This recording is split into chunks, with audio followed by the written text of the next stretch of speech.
Thousands of students who were evacuated from UCT due to a raging mountain fire are returning to their residences today. About 4,000 students had to be evacuated on Sunday when a fire gutted some of the buildings and the library on the campus. Let's get the latest from our SABC News reporter, Vanessa Poona. Thank you very much for joining us, Vanessa. We know you've been tracking this story. So have students got back to their residences, and what's the mood like there? Nompu, yes, good afternoon to you. And indeed, we followed them from this morning as the students were leaving the various hotels. Of course, almost 30 hotels had opened up their doors to accommodate these students, some 4,000 of them who had to evacuate their residences here at UCT after that fire. And of course, I can tell you, a short while ago, we've just taken a walk through Smuts Hall, one of the residences here. We've seen how some of the students have come back, packing up their belongings after, of course, this building was declared safe for them to come and do so. I can tell you that the students from Smuts Hall as well as Fuller, these are the two residences that had suffered some fire damage. They will be accommodated off campus until such time that alternative accommodation is found for them here at UCT. One of those students is Siyabonga Hlapo. Siyabonga is actually from the Free State, and he joins me now to talk about his experience. Siyabonga, good afternoon to you. We saw you coming into campus. We saw you going into your specific residence. And before that, we asked you what you were most concerned about, and it was quite emotional listening to you talking about those photographs of your family that was, in your room. Tell us a bit about your first feeling when you walked into your dorm room now. What went through your mind?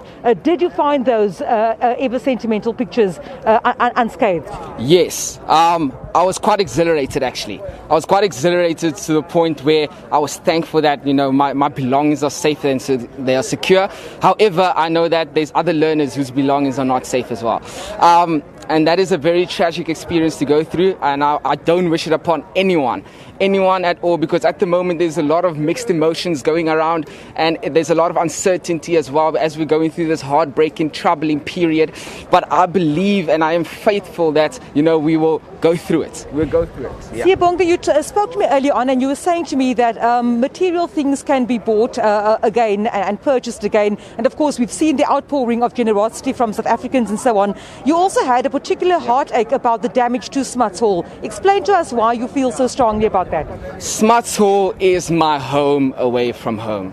This place it's a very I don't know how to put it, but in words, but it's a very welcoming, a very loving place. And for me to imagine that anything drastic like this could happen to it is very heartbreaking.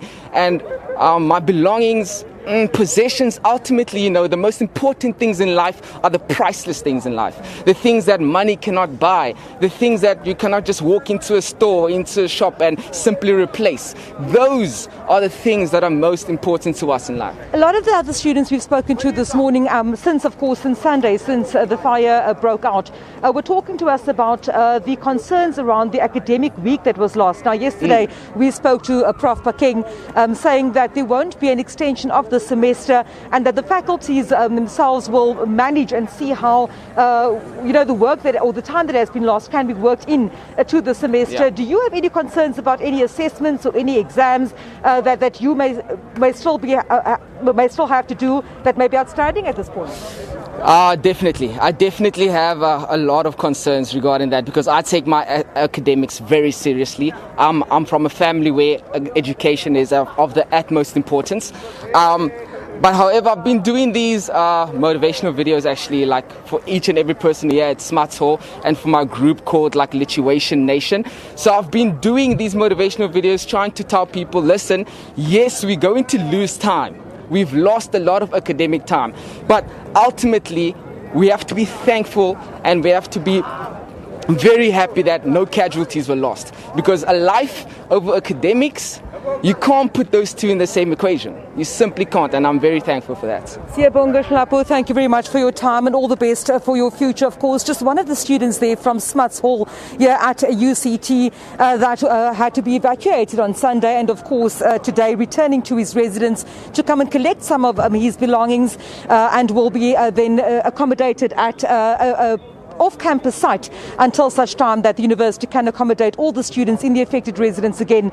At this stage, we know that the academic program will commence again on Monday, and for the duration of the next few days or so, it's going to be a matter of getting all those students that were evacuated settled into the existing residences or finding alternative accommodation for them. Let me step out of sight for just a second. You'll see if I can ask my colleague Clinton to show you this, of course, just some of the students here at UCT with their belongings. These are the students that have collected their bags and all their clothing and their belongings from their residences and who are now, I suppose, waiting for further instructions in terms of where they have to be before they get escorted to the various hotels and off-campus sites that will accommodate them.